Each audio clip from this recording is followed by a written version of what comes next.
নমস্কার বন্ধুরা, আজকে ইনগ্রেডিয়েন্টস দিয়ে ভিডিওটা শুরু করলাম। তো ইনগ্রেডিয়েন্টসগুলো আপনারা নোট করে নেবেন।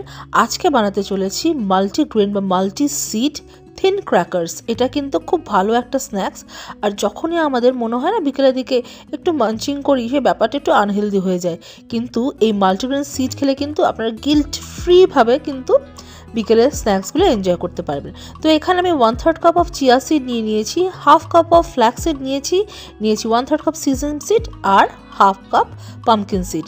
আমি তো ইনগ্রিডিয়েন্টসগুলো লিখেই দিয়েছি, তো ভালো করে চেক করে নেবেন যে সব কিছু কিন্তু ভালো করে মিক্স করে নেব, যাতে খুব ইভেনলি আমাদের এই ডোটা তৈরি হয়। তো এইবার এটার মধ্যে আমি দিয়ে দেবো কিছু স্পাইসেস। তার মধ্যে হচ্ছে 1 চা চামচ মতো নুন, 1 চা চামচ মতো রেড চিলি ফ্লেক্স, 1 চা চামচ মতো গার্লিক পাউডার, 1 চা চামচ মতো অনিয়ন পাউডার আর 3 টেবিল স্পুন পার্মেজান চিজ। এটা অপশনাল, তবে পার্মেজান চিজের গন্ধটা কিন্তু বেশ ভালো লাগবে যখন আমরা ওই ক্রিস্পগুলো বেক করব। তো খুব ইভেনলি সব কিছু মিক্স করে নিতে হবে। তো এইখানে আমি জল দিচ্ছি 3/4 কাপ মতো। তাতে কি হবে, ভেতরে যে চিয়া সিডটা আমরা দিয়েছি আর ফ্ল্যাক্স সিডটা দিয়েছি, ওটা স্প্রেড করার জন্য একটা বেশ স্টিকি কনসিস্টেন্সি দেবে। তো এবার এটাকে ঢেকে 30 মিনিটস মতো রেস্ট করতে দিতে হবে। তো এটা রেস্ট করতে করতে আপনাদের সাথে একটা কথা শেয়ার করে নিই। আপনাদের যদি আমার ভিডিওসগুলো ভালো লাগে থাকে, তাহলে কিন্তু অবশ্যই এটা লাইক শেয়ার কমেন্ট করে জানাবেন। আর আমার চ্যানেল শ্রীপর্ণা ব্লগসে কিন্তু সাবস্ক্রাইব করতে একদম ভুলবেন না। তো please help me to reach 1000 subscribers.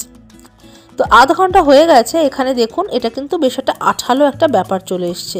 তো this is perfect for baking. তো এইবার আমরা একটা বড় বেকিং ট্রে নিয়ে নিয়েছি। এটা আমার 9x9 ইঞ্চের একটা ট্রে, মানে বেশ বড়, বুঝতে পারছেন। তো এরপর একটা ওয়্যাক্স পেপার দিয়ে সেটাকে কিন্তু গ্রিস করে নিয়েছি স্প্রে দিয়ে।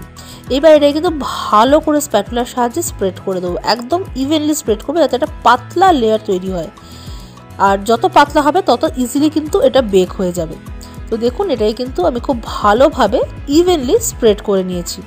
আর আরেকটা জিনিস যেটা আমি করেছিলাম, আমি ওপর থেকে একটুখানি গোলমরিচ স্প্রিঙ্কল করে দিয়েছি। এটাও অপশনাল, আপনাদের ইচ্ছা মতো আপনারা দিতে পারেন, আর কোনো স্পাইস না চাইলে নাও দিতে পারেন। তো এবার এটাকে কিন্তু আমি বেক করেছি, এটা প্রি হিটেড 285 ফারেনহাইট বা 140 সেলসিয়াস একটা ওভেনে 40 থেকে 45 মিনিট। আমার এটা বেক হতে সময় নিয়েছে 45 মিনিট।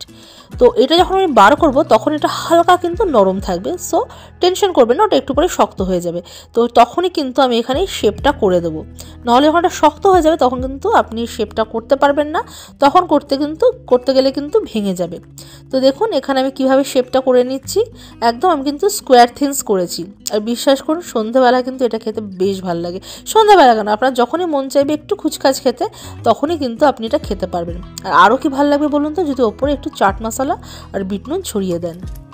তো দেখুন এটা কেমন হয়েছে। তো আমি না 10 মিনিট গরম ওভেনে রেখে দিয়েছিলাম, মানে কোনো টেম্পারেচার দিইনি। So it is ready. তো দেখা যাক এটা কেমন ক্রিস্প হয়েছে।